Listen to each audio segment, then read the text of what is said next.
Hey guys, it's me, Rich. You know, a CNN panel just exposed something that should make every voter stop and think.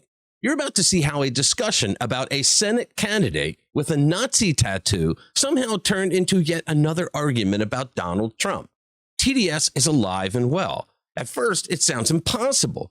But what happened next was even stranger. And if you stick with me until the end of this video, you'll hear the question that left the entire panel struggling for an answer. The candidates' controversies keep piling up. The evidence keeps growing, yet somehow the focus kept moving somewhere else. However, one CNN host wasn't willing to let that happen. Let's get into it.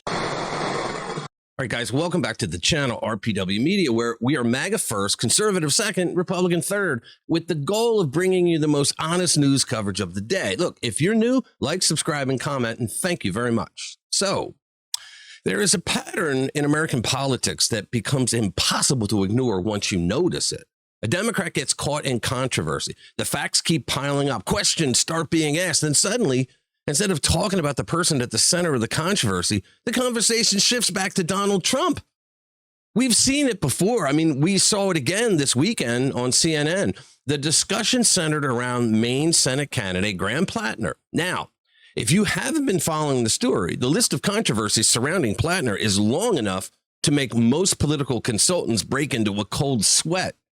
We're talking about allegations of anti-Semitism, accusations of assault, offensive comments directed toward women, reports involving racist remarks, homophobic comments, misogynistic statements. And I'm talking about they really happen, not the things that people make up about Trump. OK, and perhaps the most shocking of all, a Nazi tattoo that reportedly remained on his chest for nearly 2 decades, like 18 years.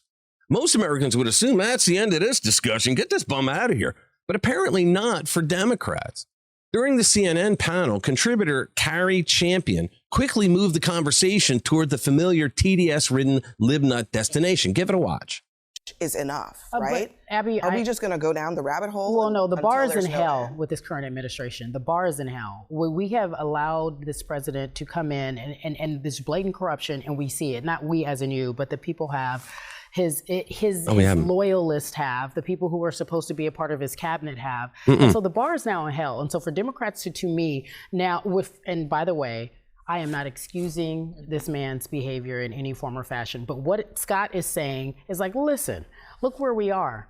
No one's perfect. Fetterman said this, to your point, said this earlier today. What he was trying, and I'm paraphrasing, was like, all politicians have baggage. This just happens to be a candidate that has baggage. He's got an anti-Semitic tattoo on his chest. Yes. That should be automatic disqualification. I'm not excusing this man's behavior, but what I am telling you is you cannot say that with this president in office. No, you can. You cannot say that. You can. You cannot a say guy who's wearing a tattoo saying, I hate okay, people of this religion. Okay, and I hate black people. So if someone murdered someone and he's running for an office, you're still going to blame Trump?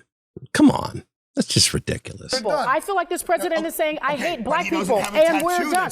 Oh, no, but he just has all the power of the government. He's rolling back civil rights. No, he's not. I'm not excusing this man's behavior, but I'm saying this is why people are okay with that. See, this is what I like about Abby Phillips, guys. She's a liberal, but she's not a libnut. She tries to keep decorum on her show. She really does. And she tries to stay in the middle. I mean, she is a liberal. OK, just like a lot of conservatives on conservative networks, they are conservative, but they try to keep things in the middle. And that's why I like her. Keep saying you're not excusing him.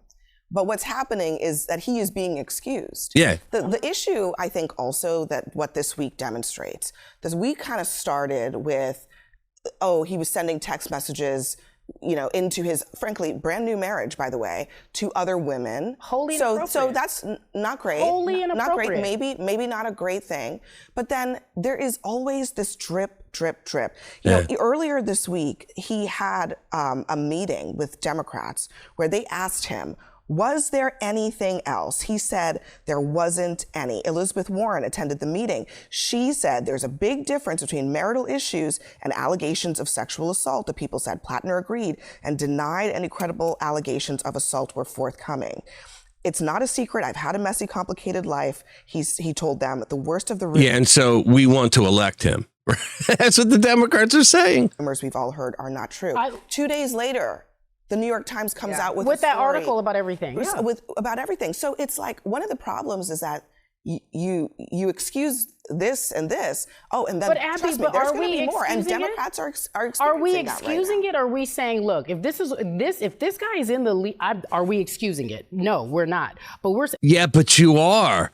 Every time a Democrat says, "Oh, I don't excuse his behavior because Trump," no, you're excusing it. if the people in Maine are saying, this is our guy, this is who we want, it's because of the situation we live in right now. Is there anything that Graham Platner could do that would make him unacceptable? Yes, that would be an automatic. Yes, and I think we need all hands on deck. Let's have a Joe. What if he supported Trump? I mean, what the hell? Biden. He's got a Nazi tattoo. Yes, I think, kind of and maybe some things have already been exposed that are unacceptable. I think the thing is, people don't know how to answer that question anymore. That's right. Because there's always a follow-up question. We just don't live in that world anymore, and I don't like that we don't. She's right. But is there anything Donald Trump can do to make him unacceptable? No. Yes, but he's still the president. Yes. So, like, what am I supposed to do with that? If people really think that not having a check on Donald Trump would like winning the Senate. This Maine Senate seat has been something that Democrats have had their eye on for a very long time. Oh, yes. And it is very vulnerable. It is more. And so then why did they put a guy with so many problems up against